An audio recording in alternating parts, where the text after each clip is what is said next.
La emisión del vídeo realizada por Discovery de Salud Televisión titulado SIDA, la farsa continúa, en el que se explica que nadie ha aislado nunca el llamado VIH y por tanto no existen micrografías, es decir, fotografías realizadas con microscopio electrónico de ese supuesto retrovirus, ha dado lugar a comentarios de numerosas personas que se sorprenden de la afirmación, alegando que basta una sencilla búsqueda en Internet para encontrarlas. ¿Son realmente fotografías del VIH las que en Internet se publican supuestamente de él? El asunto es vital, porque para verificar que un virus existe debe haber sido aislado, microfotografiado y su ADN secuenciado. En la imagen puede verse una micrografía de un virus, el Ectocarpus siliculosus, aislado por el Dr. Stefan Lanka en 1990. Los virus son entidades estables que pueden aislarse y fotografiarse en 3 dimensiones. No ocurre lo mismo con el material celular o con los llamados retrovirus. Para obtener micrografías de estas partículas hay que fijarlas en resina y cortar esta en láminas ultrafinas que se colocan en el microscopio. En la imagen pueden verse diferentes clases de partículas, algunas de las cuales son consideradas retrovirus y otras no. A simple vista ningún experto puede distinguirlas, por lo que una condición básica de cualquier micrografía es la referencia del artículo en el que se describe cómo se obtuvo. ¿Cómo debería ser una micrografía del VIH? Lo que ven en imagen es el esquema que el profesor Hans Garderblom, el mayor experto del mundo en micrografía del VIH, propuso para explicar su composición. En él puede verse la información genética, la enzima retrotranscriptasa, la cápside y las protuberancias que lo recubren, y que se dice que utiliza para unirse a las células que infecta. El VIH, como el resto de los retrovirus, tiene además otras características. Mide entre 100 y 120 nanómetros, por lo que es básico que las micrografías incluyan una barra de medida que permita observarlo, y se depositan en la banda de densidad 1,16 gramos por mililitro, cuando se centrifugan en un gradiente de densidad de sacarosa. Finalmente, es preciso que en el artículo de referencia de la micrografía se haya demostrado su capacidad de infectar, y en el mismo o en otros artículos complementarios se secuencie su genoma y sus proteínas, como hizo el equipo del Dr. Lanka con el virus Ectocarpus siliculosus. En la imagen el artículo aparecido en Virology, con la secuenciación de las proteínas y el ADN obtenido a partir del virus aislado. Bueno, pues en los casi 30 años transcurridos desde el supuesto descubrimiento del VIH, nadie ha mostrado jamás partículas que cumplan esas características, ni existen en la literatura científica artículos que describan el aislamiento, purificación de partículas infecciosas con las características del VIH.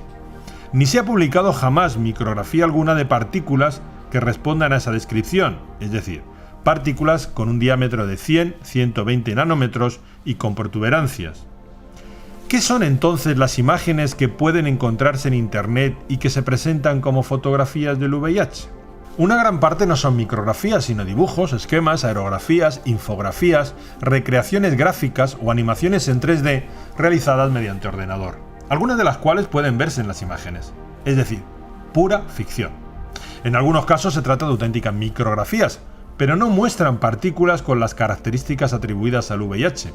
En realidad se trata de retrovirus endógenos, como el HERV-K, que aparece en la imagen, microvesículas de transporte celular, como estas extraídas del prestigioso manual Biología Molecular de la Célula, u otros tipos de partículas denominadas semejantes a retrovirus, precisamente por su semejanza con ellos, como puede comprobarse comparando esta imagen del supuesto VIH con la del HERV-K. Un ejemplo del escaso rigor con el que algunos medios de comunicación difunden supuestas fotos del VIH es la publicada el 23 de diciembre del 2010 por el diario español El Mundo, donde en el pie de foto de la imagen que pueden ver en pantalla se decía: el virus VIH, de color rojo, adhiriéndose a un linfocito humano, Center for Disease Control. Con lo que la inmensa mayoría de sus lectores habrán pensado que el VIH es esa especie de pulpo con tentáculos que se observa en la parte izquierda. Sin embargo, basta ir a la propia web de los Center for Disease Control para encontrar esta otra foto que les mostramos, y que no es sino una ampliación de la anterior, en la que se aprecia la barra de tamaño, demostrando que ese pulpo rojo tiene un tamaño descomunal y no puede ser pues un virus, y es que en realidad se trata de un linfocito.